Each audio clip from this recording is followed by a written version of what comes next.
This is The Bottom Line, a show designed to help Australian businesses succeed.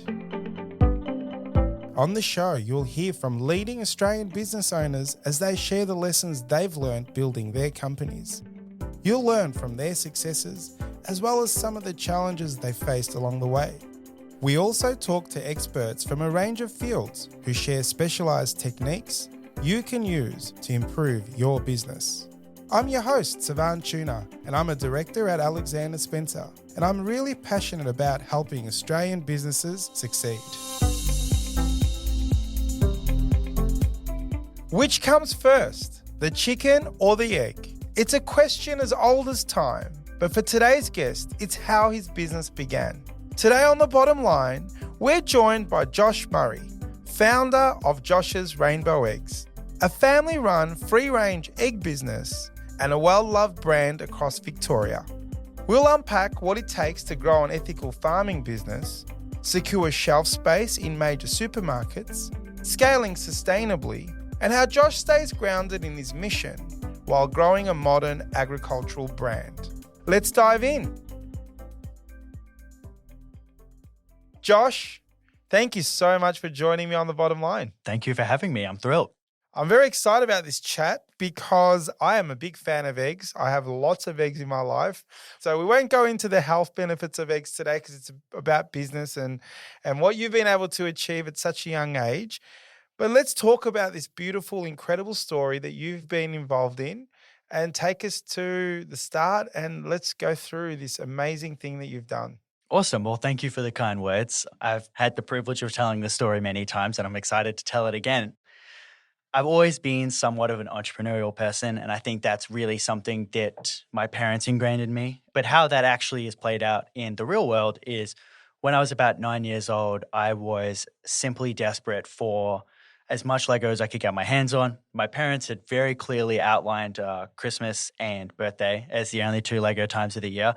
Was not standing for that in any meaningful way. So I said, hey, got to figure something out. I tried selling jam. I remember I picked a 10-liter bucket of berries and then I took it back to my house. And the issue with jam is that you can set up the ingredients wrong or make it wrong and it doesn't coalesce into jam. It stays as like a liquid. And if you can imagine you pick 10 kilos of berries and then it doesn't set, the business dies. So that's what happened, right? I tried that, didn't work. I tried making cakes, selling pies. I was doing whatever I could get my hands on with great difficulty, I might add.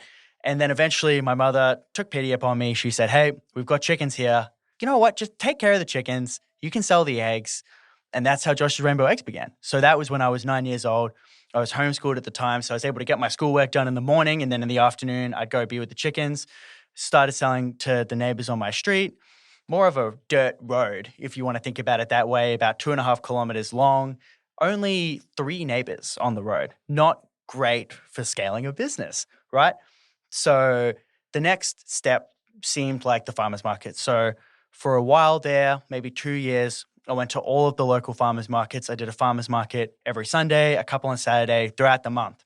However, another scaling issue occurred, which is fascinating. I had a grand final Sunday, and we had about 250 dozen ready to go. It's a beautiful day. I was very excited. I showed up, wrong day. Nobody was there. I took home 225 or 250 dozen, couldn't sell them, and thought to myself, this has been really fun. This has been a great journey, but this is not something you can build on. This isn't something you can hire employees based on. This isn't something you can rely on. This is a hobby. How seriously do I want to take it?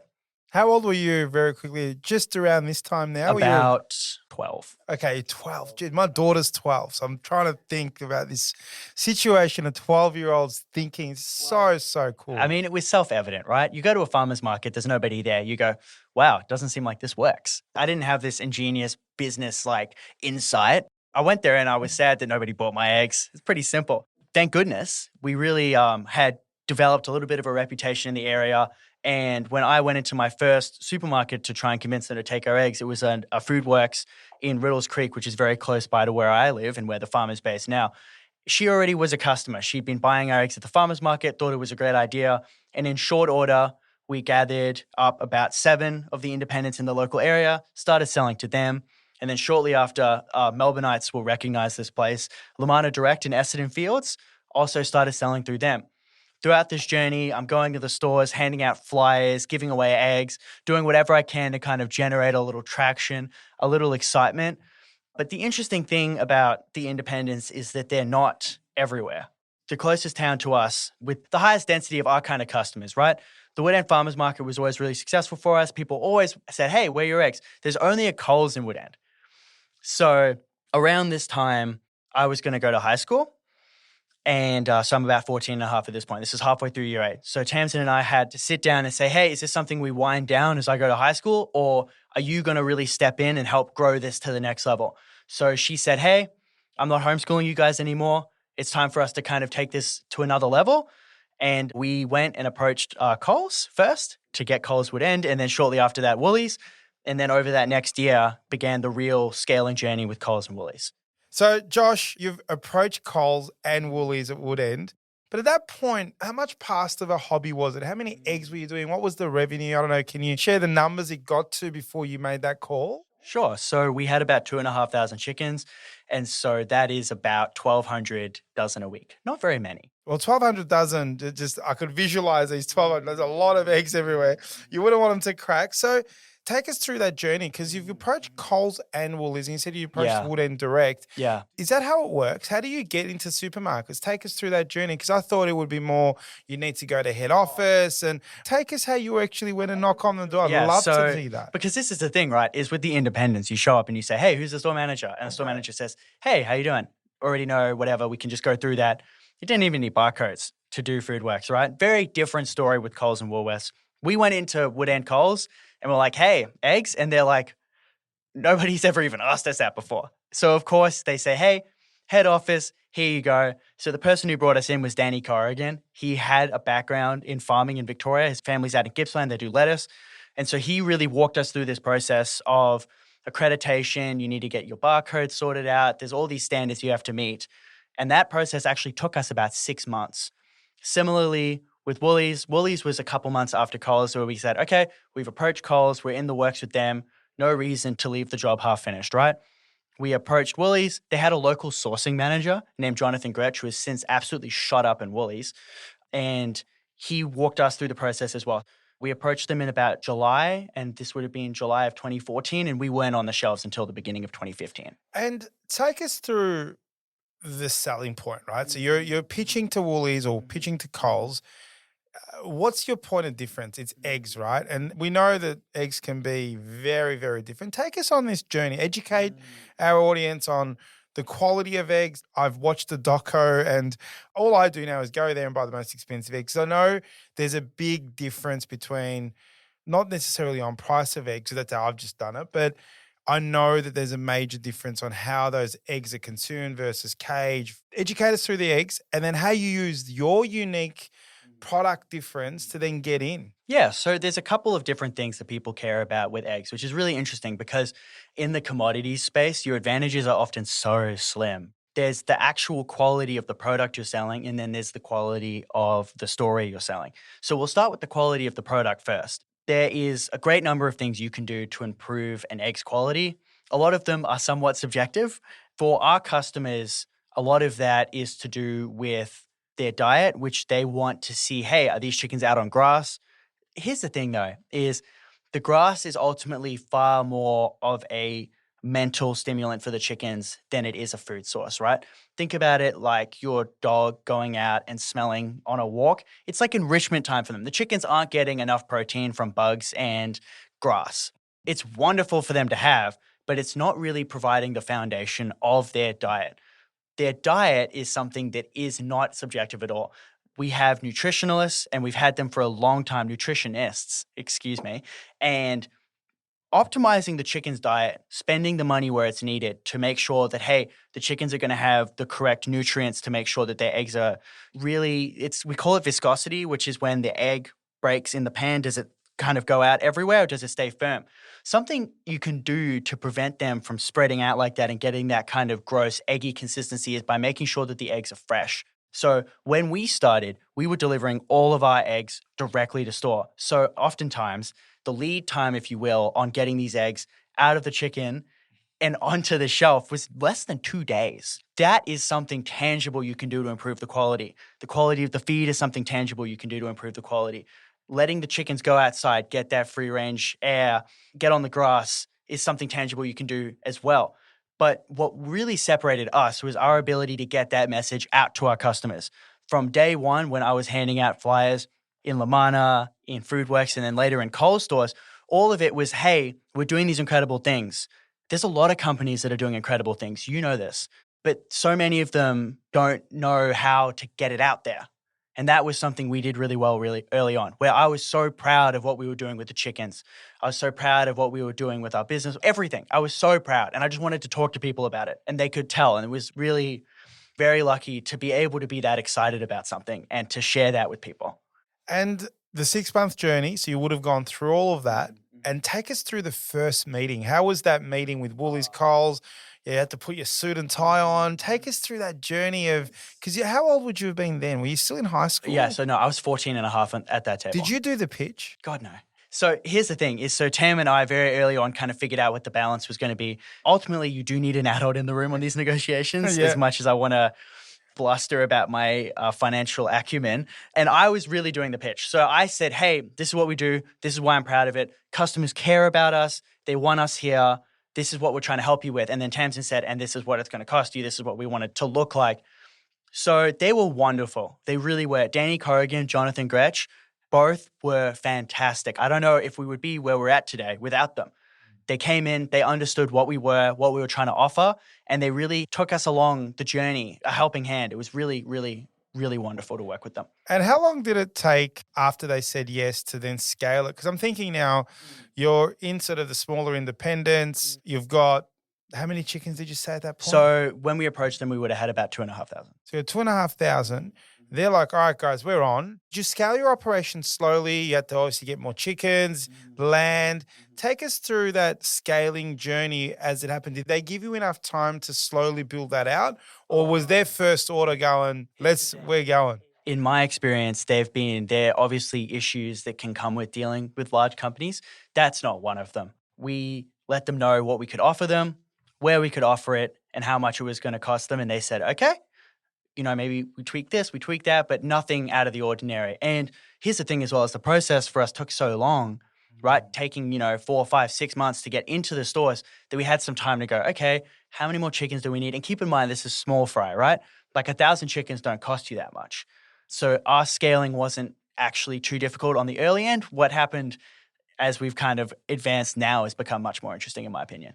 Yeah. And is that because of land? Now it's about you need the land and the space to... The land is not as troubling as you'd think it is. Because here's the thing, mate, is we have a rental farm out near Montequita.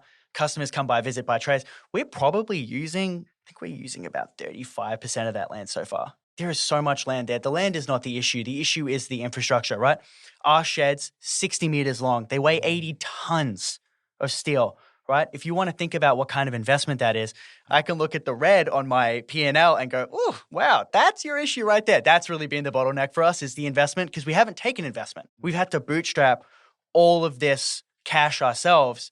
And so that's really functioned as the kind of, whoa, can't do everything all at once. Yeah. And obviously you were still in high school, you're 14, 15 years old. As this business was growing, you would have had a lot of personal sacrifices going through this journey. Now, when I talk to most business owners, they're generally a bit older and we're talking about the sacrifices you make around family, kids, but you were just a kid. Were you sacrificing playing football on the weekend, hanging out with mates, playing Lego?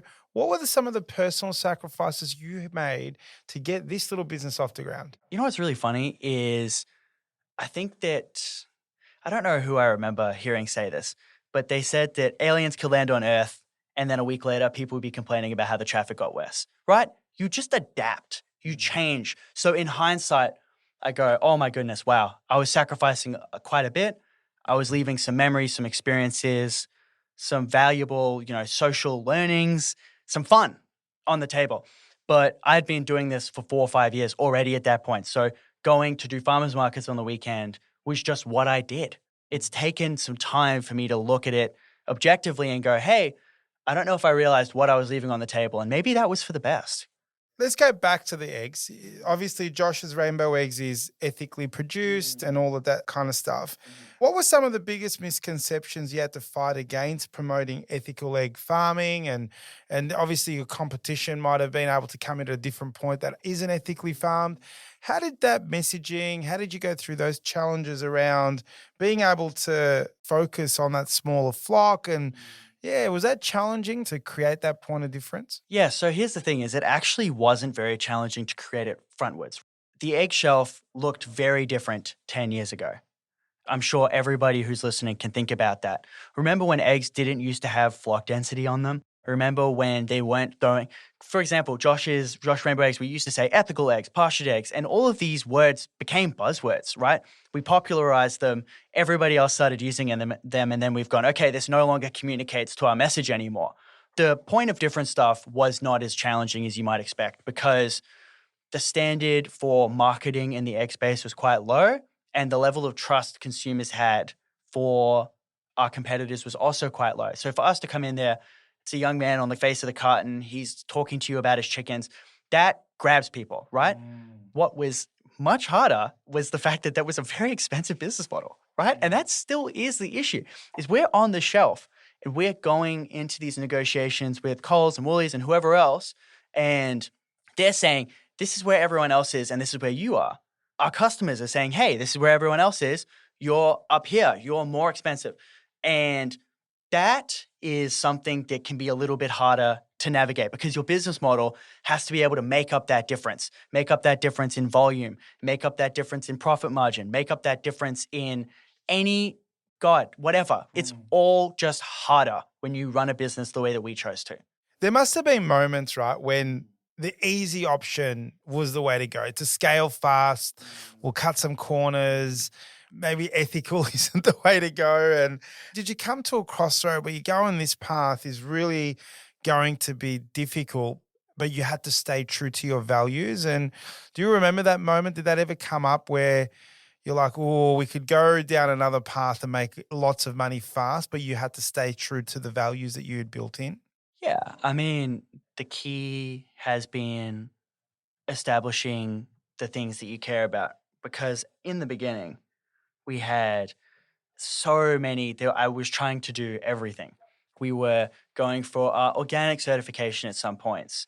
There was just a bunch of different ways that we were trying to do things. And the main one that I think is pertinent for the sake of an example would be we were in the process of going organic for about a year there. So you have to kind of purge the farm.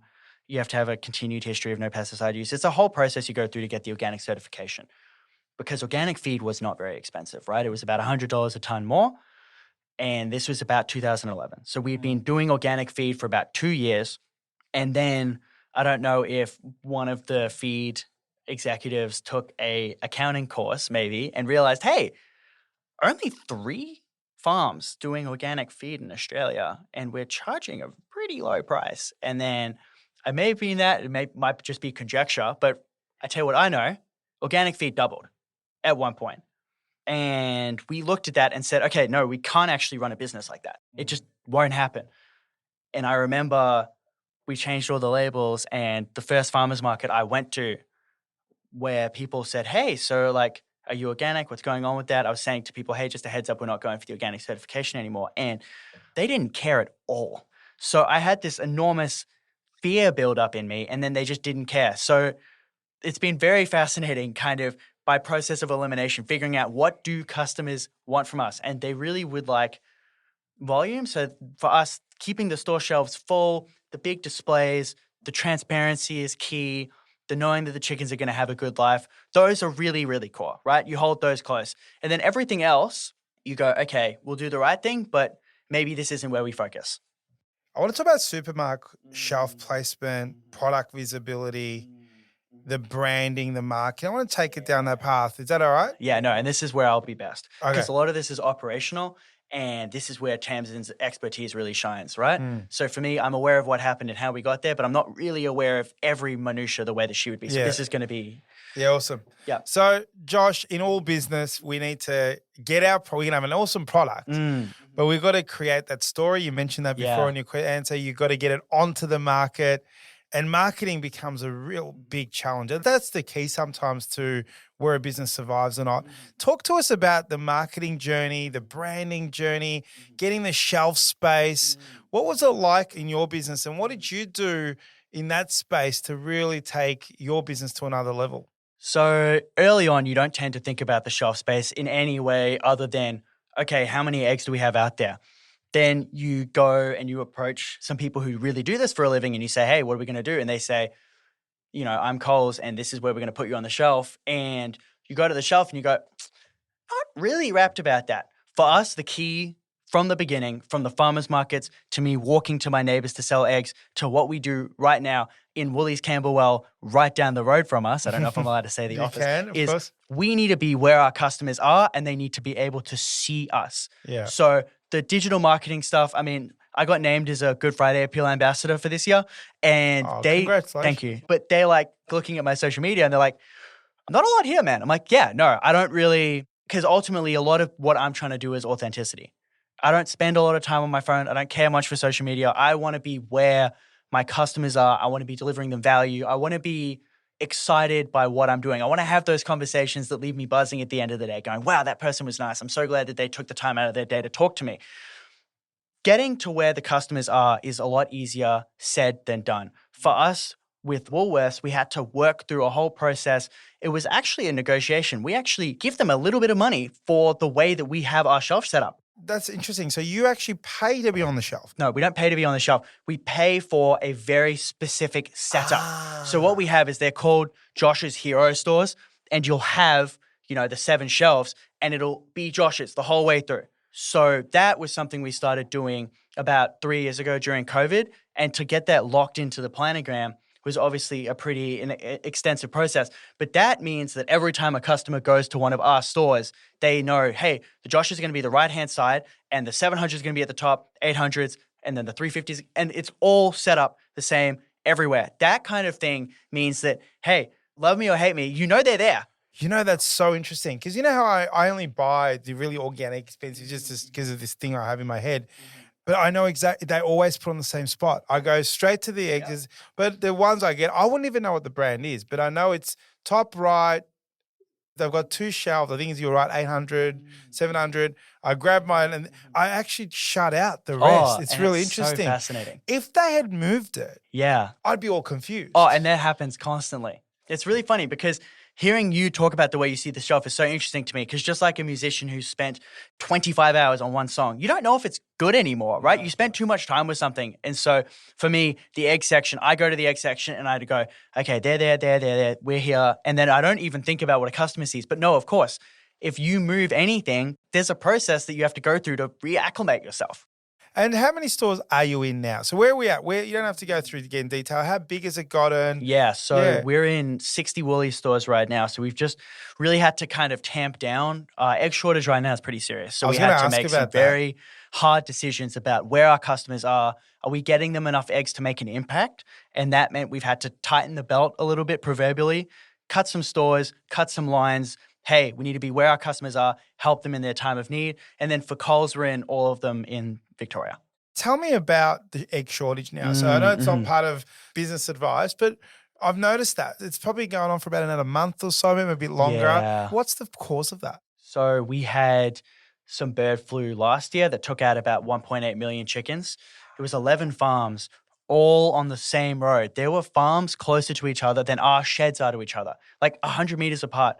So once one of those farms got avian influenza, the whole road just lit up. Wow. Really brutal, right? 1.8 million chickens in Victoria alone. Then about a month ago, we had another farm get hit. That was 800,000. So this is going to have a long-term effect on the egg industry. I mean, we get a report every month from Australian Eggs that outlines how many eggs are in circulation right now and how many days short of production we are. So in cool rooms and store shelves around Australia, we're 14 days short to get back up to keeping shelves full. And if you want to think about how many eggs Australia consumes in a day, we are still a fair ways away from getting back to normal. Is that an opportunity for Josh's Eggs, or is it what does that mean for the business? So what it means in the immediate term is that you have a bunch of people calling you, asking you for something you can't give them. We already have all our orders set. We can't make the chickens lay more eggs. All that's happened is that I'm now getting calls from retirement homes and cafes and goodness, everything saying, hey, we really need eggs. If you're a charity, we can help you out, right? We donate a ton of eggs. Anybody calls me asking for eggs for a fundraiser or a donation, asylum seekers, anything we can do to help, we're always going to have eggs for that. But if you're commercial, I'm saying, obviously no, right? We have to meet those obligations. That's the short term, right? My life gets bad because my number's on the website and I'm getting all these calls. People saying, hey, eggs, eggs, eggs. I'm saying, hey, no, sorry. I've rejected 5 calls today. I got 5 calls today from people saying, hey, a friend of mine said that you sold eggs. Can you help me out? And I have to say, hey, no, really sorry, but I've got to take care of my existing customers first. In the long term, it makes investment look far more viable. You want to see an industry that's got a lot of money into it over the last 2 years? Look at eggs. Nearly 60% of the industry is now owned by private equity. So that's either super funds or there's a Canadian pension fund. The egg industry has been viewed now as a source of quality investment now over these last couple of years. And you can see that behavior reflected on the shelf. Egg prices used to go up very slowly. And this was in part because it was farmers doing the negotiating. They did as good as they could have, but it's very different when you have a enormous body saying, hey, demand's pretty high, supply's pretty low, and we're charging this? Doesn't make any sense. So you see the money start to behave differently. The egg industry is undergoing a bit of a transformation. The money's getting smarter and there's more of it. Are you Australia-wide now or is it still Victoria? Just Victoria. So I'm starting my MBA in September. I was going to go and launch Sydney before then. So I was going to go take a couple months, June, July, August, spend some time in Sydney, launch it. We can't get the eggs. Like we could sell quadruple our production pretty easily right now. So we'll put those on the back burner.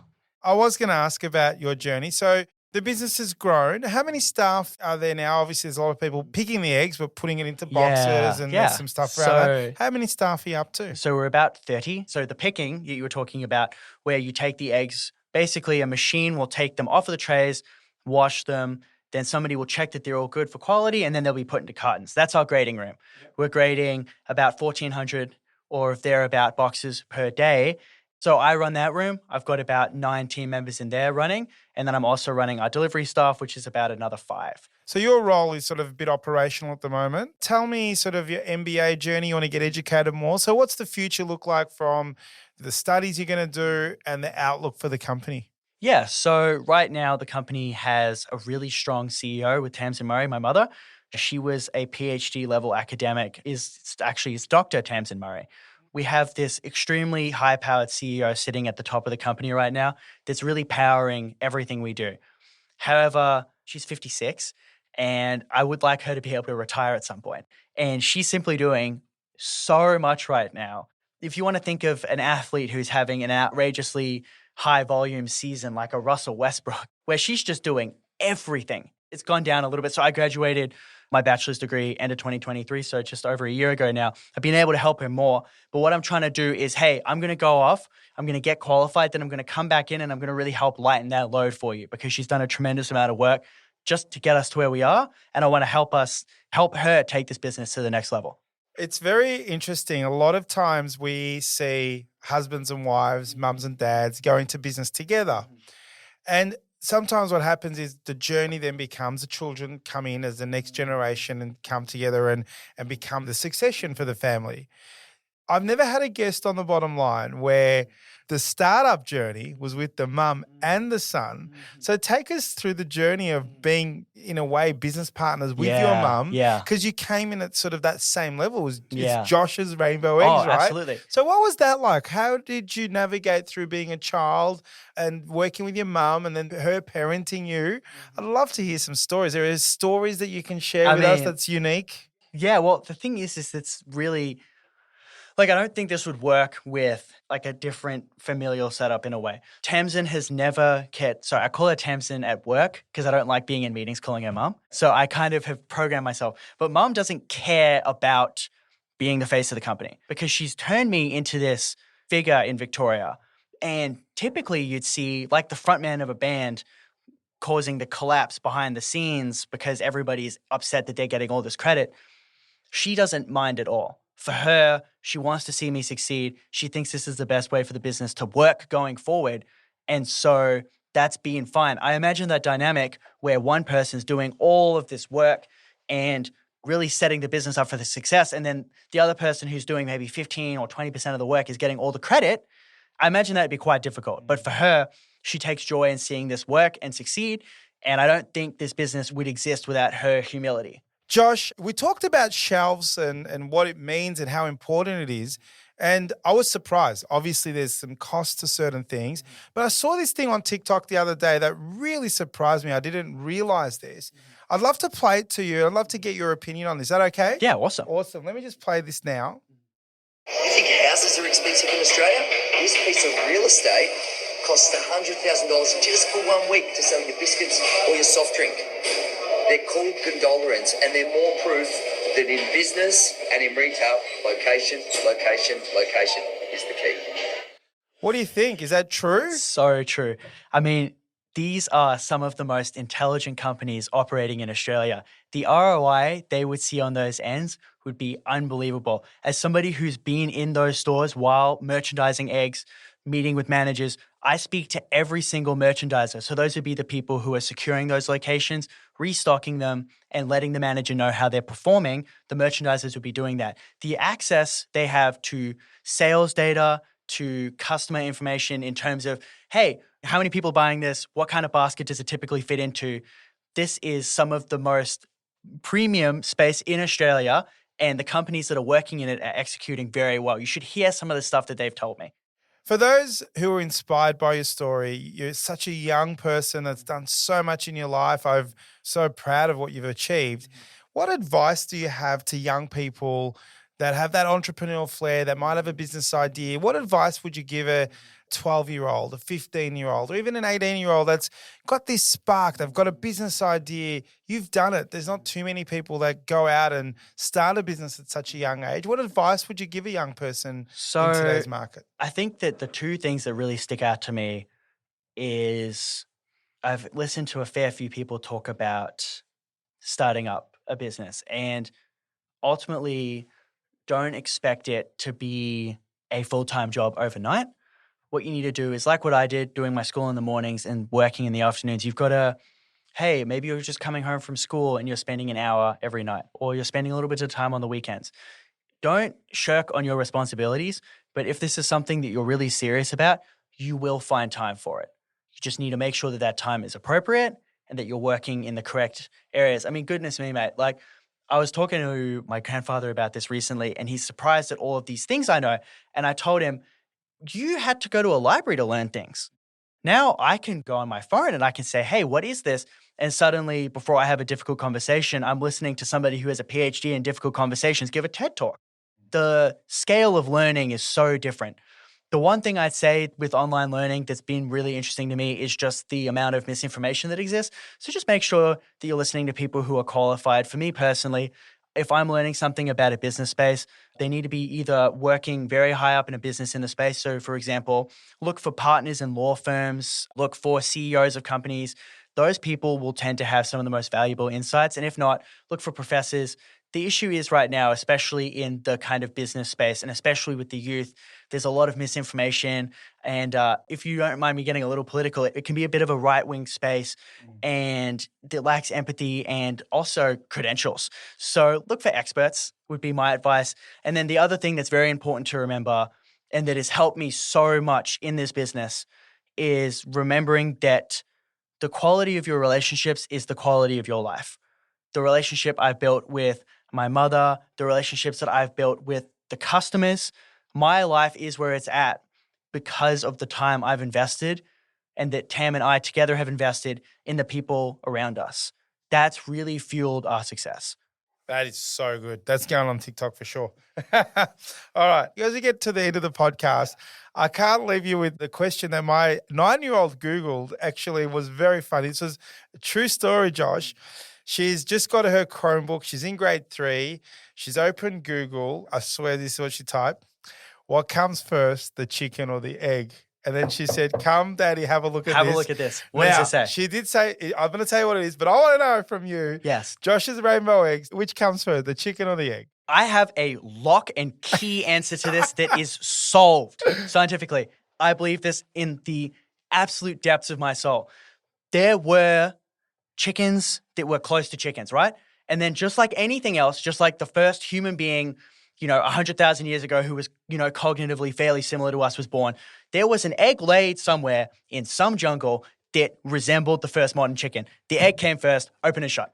I love it. That's what Google said. And you should have seen my daughter. She goes, Daddy, the egg came first. It was really funny. Well, I'm glad that Google backed me up on that one. If Google did back you up on that one. My other question is you've been surrounded by chickens and eggs. Oh, goodness, yeah. What is your favorite egg recipe? Okay, so my dad has his own company, but has kind of been able to step back a little bit from doing that as much recently as he nears retirement age. And my mother's been working a tremendous amount, as I mentioned. So he does like all the cooking in our house. And he makes a Turkish scrambled egg with yogurt sauce and then chili oil on top. And then you'll eat that on a focaccia. Oh, It is simply unbeatable. And how do you have your sort of normal eggs? Fried, sunny side up, scrambled, poached? What's your little go-to breakfast eggs? This will not surprise you at all. I don't have time to eat breakfast in the mornings. Neither do I. No, but on the weekends I do. Oh, yeah, no. On the weekends, depending on what's happening, I've had some easier weekends recently, but, normally it'll be, you get up and then I'll go buy a sandwich somewhere. I'm not making breakfast on the weekends. I've done enough work. And do you get, you're not a farmer, but you're sort of like a farmer. You're producing farmer-type products. Yeah. At the moment, we're going through this massive digital technology change. AI is coming in and the digital businesses are getting there. You're just this humble egg maker, right? Well, here's the thing. What technology can you bring in? Are you getting bored? Is it just what can we do? This is just an egg business, You've opened right? an enormous can of worms. Talk Okay, about so it. we're leading our industry right now in data collection. Yeah, so we have a full-time data scientist named Panal, a lovely guy. He's great. Panal is awesome. We have a full-time University of Melbourne graduated data scientist who sits in our office, and we have data setups for the chickens. How much water they're consuming? What's the temperature? How is that affecting the eggs they're laying? I have everything in the grading room recorded as well. We are implementing more than anybody else in our space right now, and it's continuing to go forward. I took an AI fluency course at the University of Sydney maybe a couple months ago now, and Panal and I did that together, and the amount of AI solutions that we came up with to help our business was huge, right? There is so much we can do in the space, and just because no one else has done it yet doesn't mean it's not there. I can imagine how big this is going to go. Josh's Rainbow Eggs. It's going to be on the shelf Australia-wide. I can see it. I just want to say thank you, Josh, for joining on me on the bottom line. I know for a fact that you are going to go places. You might only be in Victoria and only on a few shelves, well, not only on a lot of shelves in Victoria, but I know that your eggs are going to get eaten, not only maybe in Australia, but globally. We'll probably see you on the Good Friday Appeal being an ambassador. You're doing amazing things. You should be very proud as someone that's young, that's achieved so much in such a small part of your life. And I just want to say thank you for taking the time and joining me on the bottom line. Thank you for having me. I had a blast. This is The Bottom Line, a show designed to help Australian businesses succeed. This podcast was produced by accountancy firm Alexander Spencer. At Alexander Spencer, we've been helping business owners realise their goals since 1952. And we play a pivotal role in developing, implementing, and supervising the business goals and strategies of our clients. To find out how we can help your business succeed, head to our website, alexanderspencer.com.au. To make sure you don't miss an episode of The Bottom Line, be sure to subscribe to or follow the show in your podcast app. And while you're there, leave us a 5-star review. It really helps others find the show. I'm Savan Tuna, and we'll be back next episode with more tips to help you transform your business. And that's The Bottom Line.